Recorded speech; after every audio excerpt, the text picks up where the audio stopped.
أقسم بمواقع النجوم وإنه لقسم لو تعلمون عظيم. نحمده ونصلي على رسوله الكريم اما بعد فاعوذ بالله من الشيطان الرجيم بسم الله الرحمن الرحيم. ان ينصركم الله فلا غالب لكم وان يخذلكم فمن ذا الذي ينصركم من بعده وعلى الله فليتوكل المؤمنون. وما كان لنبي ان يغل ومن يغل يأت بما غل يوم القيامة ثم توفى كل نفس ما كسبت وهم لا يظلمون. أفمن اتبع رضوان الله كمن باء بسخط من الله ومأواه جهنم وبئس المصير. هم درجات عند الله والله بصير بما يعملون. لقد من الله على المؤمنين إذ بعث فيهم رسولا من أنفسهم يتلو عليهم آياته ويزكيهم ويعلمهم الكتاب والحكمة وإن كانوا من قبل لفي ضلال مبين. أولما أصابتكم مصيبة قد أصبتم مثليها قلتم أن هذا قل هو من عند أنفسكم إن الله على كل شيء قدير. وما أصابكم يوم التقى الجمعان فبإذن الله وليعلم المؤمنين وليعلم الذين نافقوا. وقيل لهم تعالوا قاتلوا في سبيل الله أو ادفعوا قالوا لو نعلم قتالا لاتبعناكم هم للكفر يومئذ أقرب منهم للإيمان يقولون بأفواههم ما ليس في قلوبهم والله أعلم بما يكتمون. الذين قالوا لإخوانهم وقعدوا لو أطاعونا ما قتلوا قل فادرؤوا عن أنفسكم الموت إن كنتم صادقين ولا تحسبن الذين قتلوا في سبيل الله أمواتا بل أحياء عند ربهم يرزقون فرحين بما آتاهم الله من فضله ويستبشرون بالذين لم يلحقوا بهم من خلفهم ألا خوف عليهم ولا هم يحزنون يستبشرون بنعمة من الله وفضل وأن الله لا يضيع أجر المؤمنين. صدق الله العظيم. رب اشرح لي صدري ويسر لي أمري واحلل عقدة من لساني يفقهوا قولي. اللهم ربنا ألهمنا رشدنا وأعذنا من شرور أنفسنا. اللهم أرنا الحق حقا وارزقنا اتباعه وأرنا الباطل باطلا وارزقنا اجتنابه. اللهم وفقنا لما تحب وترضى آمین یا رب العالمین. ہمارے آج کے سبق کی پہلی آیت تو وہ ہے کہ جو بالکل واضح اظہر من الشمس بدیہیات میں سے جن کے بارے میں کسی تفصیل میں جانے کی ضرورت نہیں. یہ ہمارے ایمان کا گویا کہ ایک لازمی منطقی نتیجہ. ان ینصرکم اللہ فلا غالب لکم. اے مسلمانوں اگر اللہ تمہاری مدد کرے گا تو کوئی تم پر غالب نہیں آ سکتا. ظاہر بات ہے کہ اس سے بڑی بدیہی حقیقت اور کون سی ہوگی. اللہ تو ہر شے پر قادر ہے. وہ علی کل شیء قدیر. اگر وہ کسی کی پشت پناہی کر رہا ہو وہ کسی کی مدد کر رہا ہو تو ظاہر بات ہے کہ پھر کوئی اور طاقت اس پوری کائنات میں ایسی نہیں ہے کہ جو ان کو مغلوب کر سکے. ان ینصرکم اللہ فلا غالب لکم وان یخذلکم. لیکن اگر وہ تم سے اپنی مدد سلب کر لے. خذلان کہتے ہیں چھوڑ دینا. اپنی تائید اپنی نصرت اپنی توفیق اپنی مدد سلب کر لینا. اگر اللہ تمہاری پشت پناہی چھوڑ دے تمہاری مدد سے دستکش ہو جائے. وَإِن يَخْذُلْكُمْ فَمَنْ ذَا الَّذِي يَنْصُرُكُمْ مِنْ بَعْدِ. تو پھر کون ہے وہ جو تمہاری مدد کر سکے گا اس کے بعد. ظاہر بات ہے کہ وہ جو ہمارا کلمہ سوم ہے لا حول ولا قوت الا باللہ سبحان اللہ والحمد للہ ولا الہ الا اللہ واللہ اکبر ولا حول ولا قوت الا باللہ العلی العظیم. کوئی طاقت ہے ہی نہیں نہ خیر کی نہ شر کی جب تک کہ اذن رب نہ ہو. تو ظاہر بات ہے کہ اللہ نے اگر دستکشی اختیار فرما لی تمہاری مدد ترک کر دی تو پھر ظاہر بات ہے کوئی طاقت دنیا کی ایسی نہیں ہے کہ جو تمہاری مدد کر سکے۔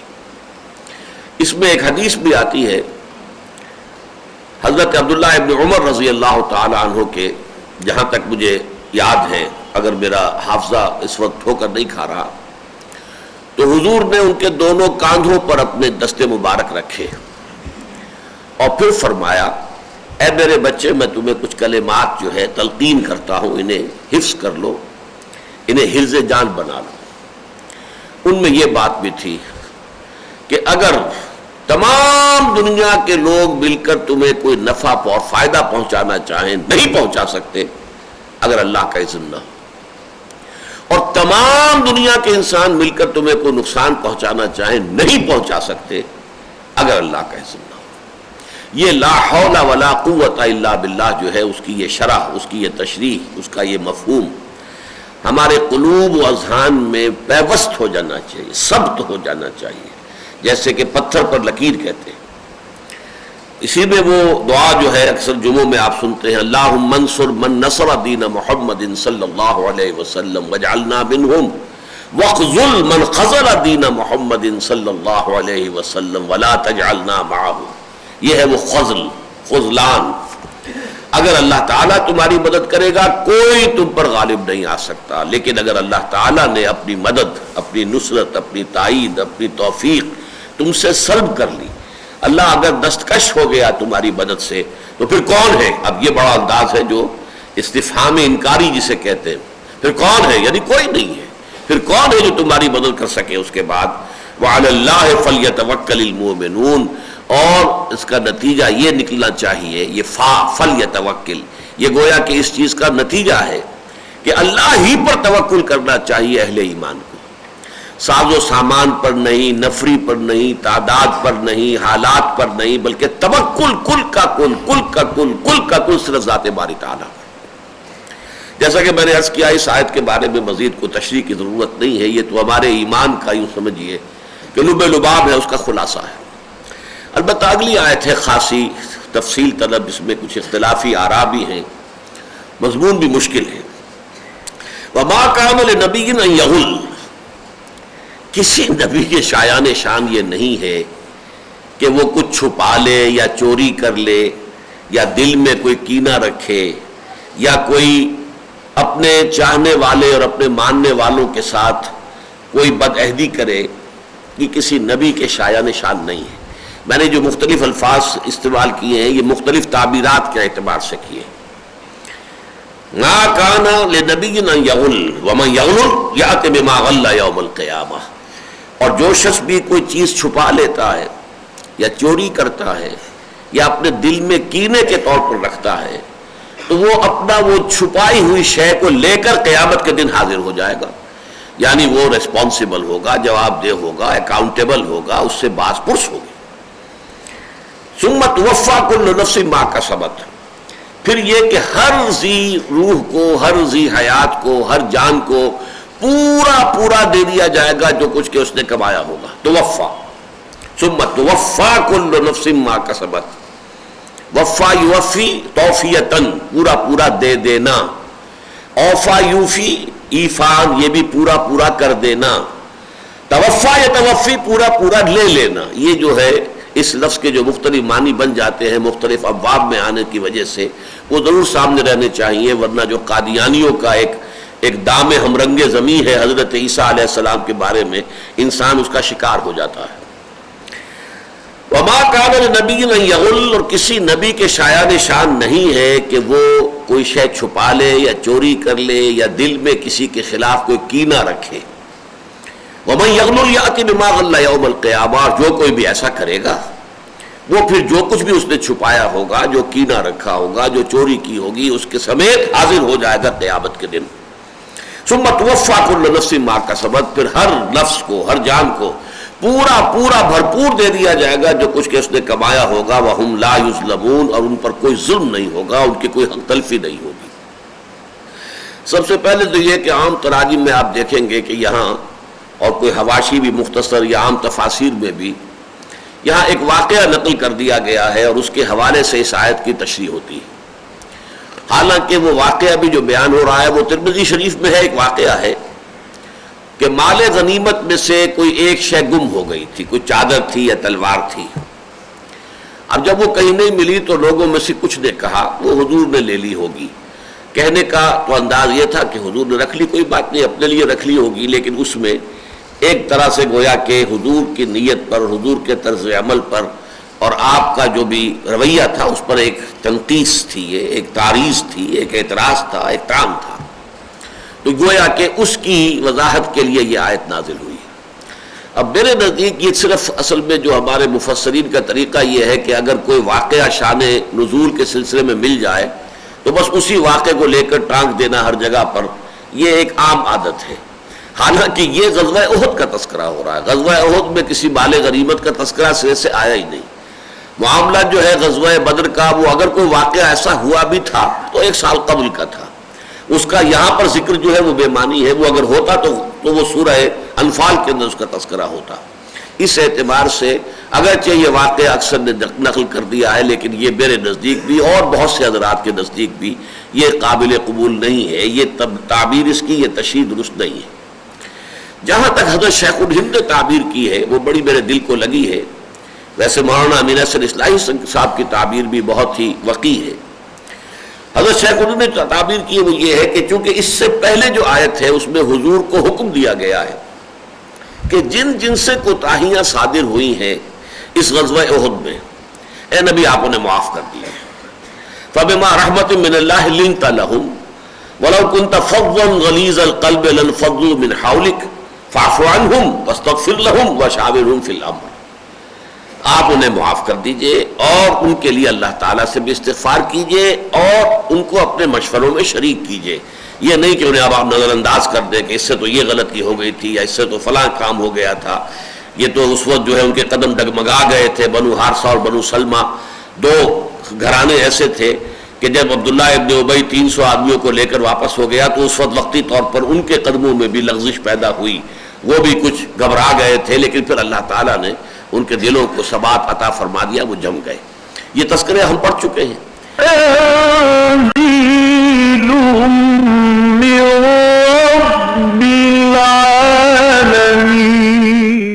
یہ بخاری کی روایت ہے، صحیح بخاری کی روایت ہے کہ حضرت عبداللہ ابن عمر رضی اللہ تعالیٰ عنہ کے سامنے کچھ لوگوں نے تنقیص کی حضرت عثمان کی اور کچھ اور صحابہ کی کہ وہ احد کے دن میدان جنگ سے پیٹھ دکھا کر بھاگ گئے تھے.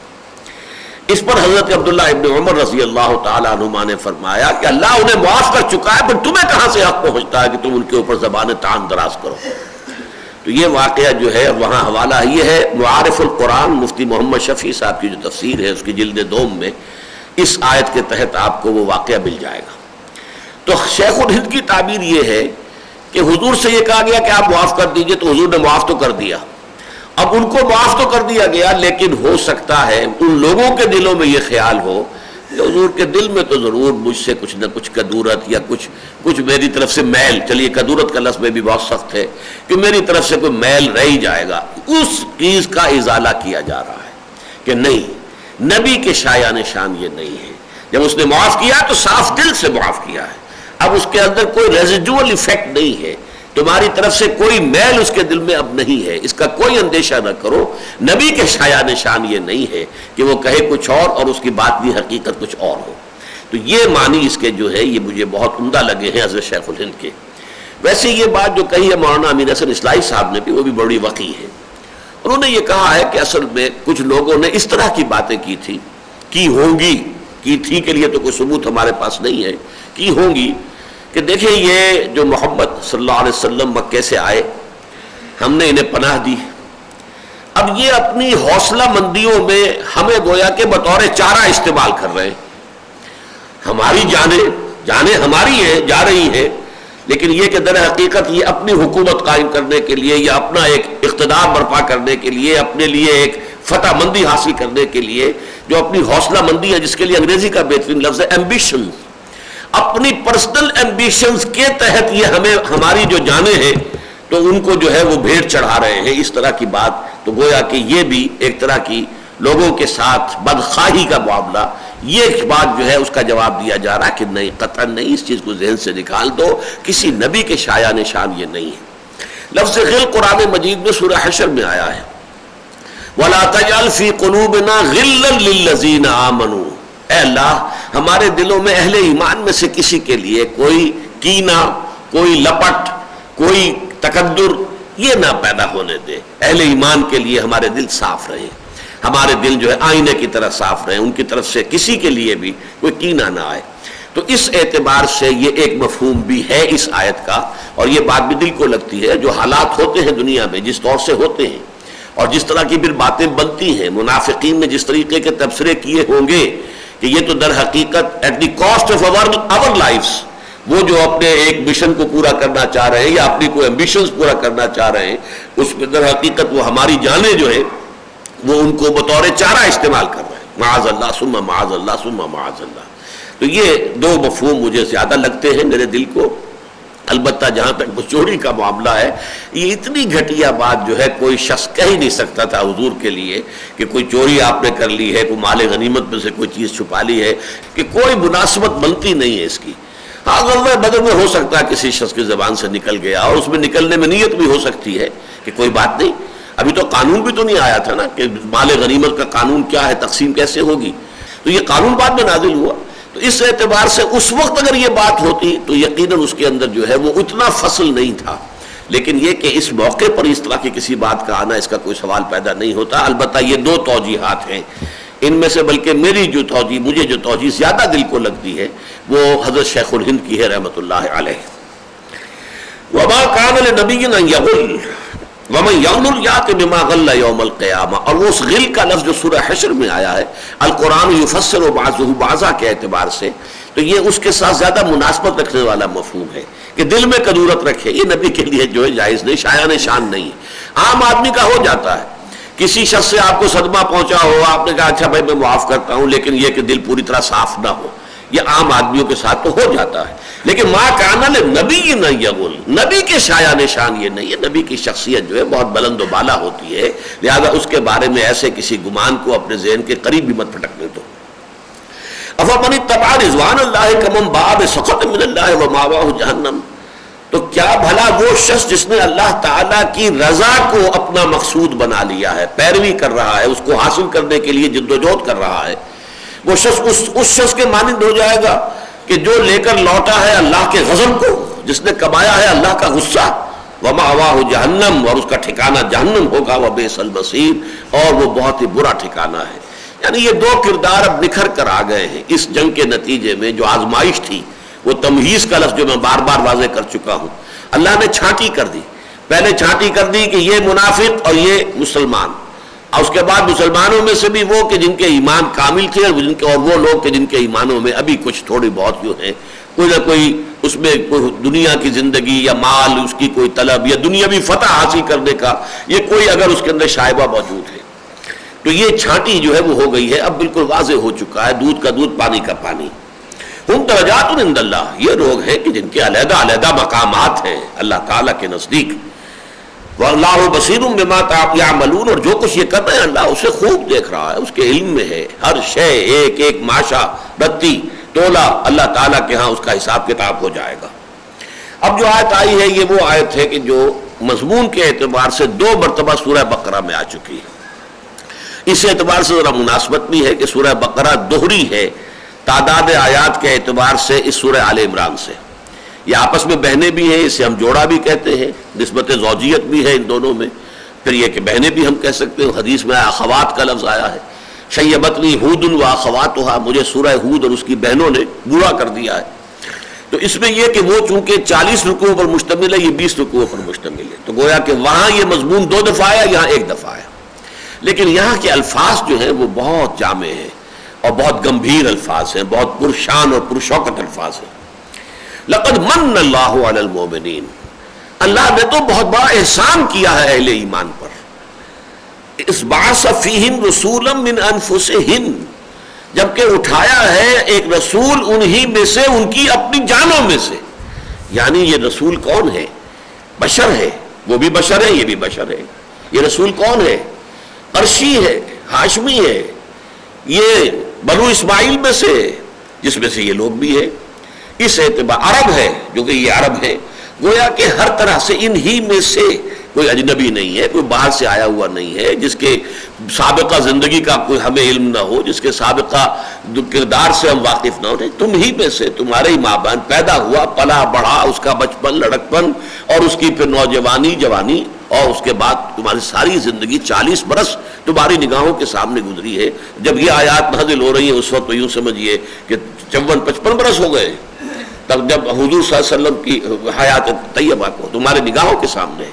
تو اللہ نے تم ہی میں سے ایک شخص کو اٹھایا ہے، جو تم ہی میں سے، من انفسہم، منہم نہیں ہے، منہم کا لفظ آتا ہے سورہ جمعہ میں، هو الذی بعث فی الامیین رسولا منہم، وہ منہم بھی کافی ہے، لیکن یہاں زور دینے کے لیے من انفسہم، خاص ان کے اپنے اندر سے اٹھایا ہے اللہ نے اپنے رسول کو.